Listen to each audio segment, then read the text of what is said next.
Hey everybody, it's Daryl back again. I want to do a quick little video and show y'all some of the stuff that we got going on. We got light poles. We took the chainsaw, measured out our light poles, and I got them cut. And then we got some cut for our fence post.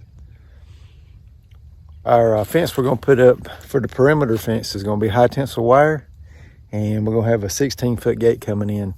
We had the power company bring us some light poles, and they dumped them off over there in front of the house, and we're slowly been cutting them up and gonna use the best ones for putting up our barn. Today we came over here today and put our boards in and got everything squared up the way we wanted it to be. When this barn is done, it should be around 38 feet wide, and we're gonna go about 49 feet long. The way everything's gonna work out. The trusses, as some of y'all already know, come off of the hog houses we used to have back in the day. When I was younger, when the hog business really started going around here in North Carolina, and my grandfather built, well, he started with chickens when my mother was real young, and he said he went to the state convention for the church. Said the Lord told him to give him $100, and he didn't. And when he came back, his chickens had some kind of crazy disease, and he lost pretty much all of his chickens. He had 2 chicken houses there over by the house, and they pretty much lost just about everything they had. And in the end of one of those chicken houses, he started his little hog operation with about 4 or 5 hogs. And then he growed it all the way up to the biggest part we had was around 5,000 hogs from farrow to finish. Made our own hog feed and everything else, but that's where those trusses come from. These trusses come from one of our topping houses, or market houses as they like to call them today.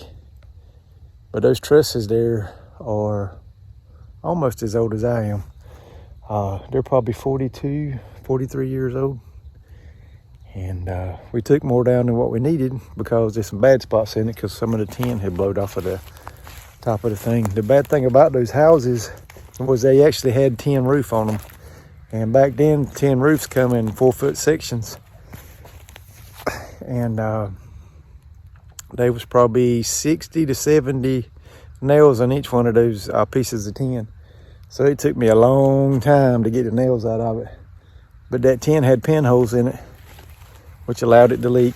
And then all the 2x4s that was used to go across the thing to nail the tin down and to hold the trusses up, all of that was rotten.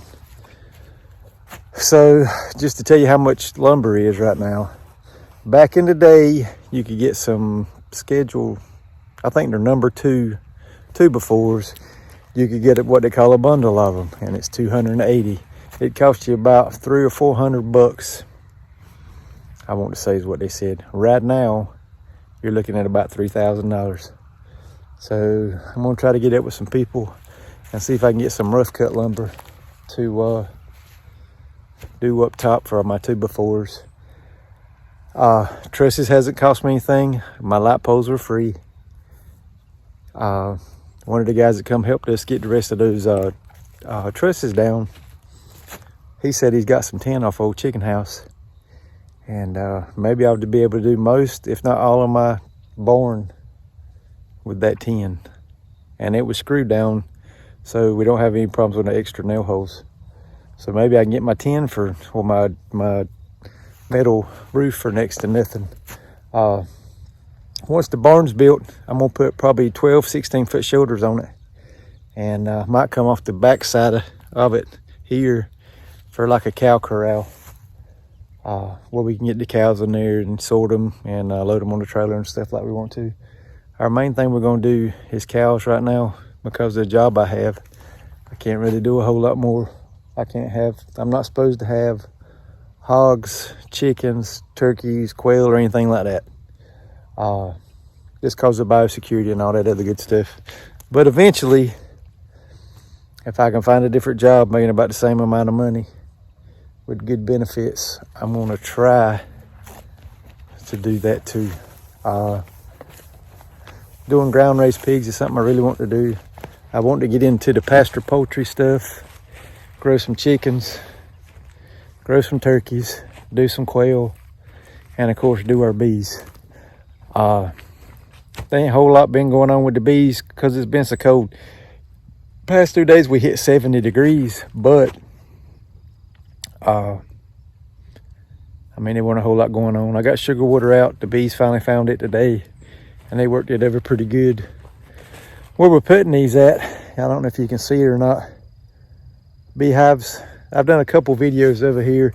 I had a whole bunch of beehives over here at one time, and next year I'm going to try to get back up to probably 20 or 30 hives like I used to have. And we've got property all over Sampson County, and I'm going to try to space them out, and I'm going to try to get my honey production up. Because if I can get this little farm going, I'd like to do bees, cows, chickens, turkeys, all that good stuff. And just have like a farm to table type thing. Might even try to get some chickens. I need to get some goats to turn out on here. These used to be an old hog house back in the day.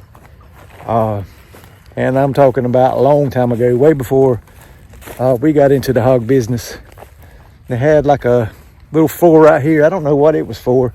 And then they actually had hogs in the ground, on the ground, back in the woods over there, which is where I'd eventually love to build some hog pens in there and do some pasture raised poultry. Now this is the back side of the where the hog house is at. I don't think y'all have ever seen this, even on video. And then over here is what used to be a hog lagoon way back in the day, and it's been shut down for probably as long as I've been around. So now it's just a freshwater pond. But I'd love to get 4 or 5 goats and put in over here, and let them clean all this stuff up, because if you can see, it ain't nothing but brawlers. And there's the pond. Now the bad thing about this pond is the sides is real steep. So as far as using it as a water source for your cows or anything like that, you can't really do it unless you come in from this side. I don't know how deep that pond is. I need to put my little creek boat in there and find out just how deep it is. But I'd love to put a fence around the pond in that old hog house and turn some goats out in it and just let them get in here and clean it up. It's something that I would like to do. But all this right here, pretty much as you can see in the screen, is going to be cow pasture. And then of course over on the other side, the grain bins over all the way over where the soybeans are now, it's going to be maybe around 10 acres that's going to be fenced in. We'll do videos on putting the fence and stuff up, how to do high tensile wire, how to hang a gate and everything else. I would like to fix it where we put our gate, to maybe do a sign. I've got to come up with a name for the farm. I haven't figured that out yet. I'd like to be kind of a catchy thing. You don't have to be D Fishman 76 related or anything like that, but I want it to be a pretty catchy name, and all that good stuff. I've been trying to think. I don't know how long our family's owned this little farm. This whole field here is probably 30 some acres, and maybe eventually, if the business grows or the farm grows, I'd love to take it over and take the whole 30 acres and maybe even buy the property next to it and just, expand on out and do more cows, maybe some grass-finished cows, if the market around here is good for that. Or we might even, mostly grass feed and do a little bit of supplemental on the feed and stuff. I found a place in Selma that I can get non-GMO feed from for cheaper than what I can get regular feed for. So I'm definitely going to use them for that. Matter of fact, I had put in an order for feed for them, and I was going to go pick it up, and something broke. And they sent me a message on Facebook, and they said, hey, since we had issues with our machinery and stuff, and we couldn't get our order to you when we wanted to, we'll deliver this feed to you for free. And I told him, I said, I appreciate you offering that to me, but I don't expect you to drive an hour to my house for free. So they ended up charging me $15 to bring the feed and corn and all that other stuff out here for that we needed for some other stuff. And I mean, you can't beat that. So, but I just wanted to give y'all an update on that. Eventually, I'm gonna move probably 90% of the bees that I've got from my house over to here and to other properties that we got to see if we can't up our honey production for the year. Depending upon how the bees do coming out of winter time, I might try to order some queens, or I might try to get some packages and try to expand my operation and go ahead and get that going. The way Facebook does their stuff now, you can't really advertise for swarm removals and all that other stuff. So you pretty much pick up swarm removals by word of mouth. Or if somebody posts about something, about a swarm, people tag me in it. But the way I work, by the time I get off work, somebody's already got them most of the time. Unless it's a real aggravating swarm to get to. But that's about it. I've only got one hive over here with any bees in it, and that one's there. And to tell you the truth, I thought that hive had died out. And I come over here not too long ago, and there was actually bee activity there, so I don't know if a swarm had moved into it or what. But I think that's about it. As you can see, our sun is slowly sinking in the sky. Ain't a whole lot going on right now. Like I said, I don't know if you can tell it, but these are soybeans over here. The pasture will go all the way across over there and then go down into the woods and back through. The cows for a while will have free range of the woods, and they'll clean the woods up a little bit, but they won't do as good as what some goats would do.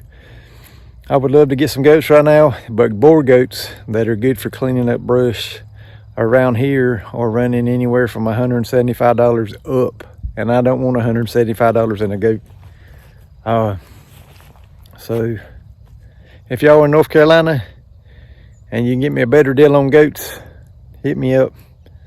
Either leave a comment on here or send me a email to dfishman76@gmail.com and just put something in the headline like goats or something like that. If y'all ever send me an email, you know, put something in the subject line that'll catch my eye, because I get so many junk emails. I just go through and just hit buttons to delete them all, because I'm one of these people, I can't stand for there to be notifications on my phone.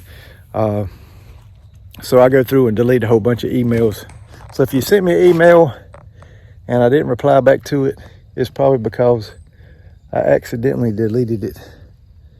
Looks like we got a visitor coming. That's probably my mama. But anyway, I just wanted to do a little quick update and tell you what was going on here. Hope y'all had a good Thanksgiving. Christmas is fast approaching, so I'll keep you updated on what's going on with the build. And I might start doing some time-lapse videos and stuff, because I can actually show you what's going on with here. When I was taking them trusses and stuff off, there's no real safe way to do that, so I didn't want to video it. And the little safety warriors be blowing up the comments about how dangerous what we were doing was. So we'll start videoing this, and I'll show you how we build our pole barn. But hope y'all doing good. Y'all stay safe, and as always, we'll see y'all on the next one.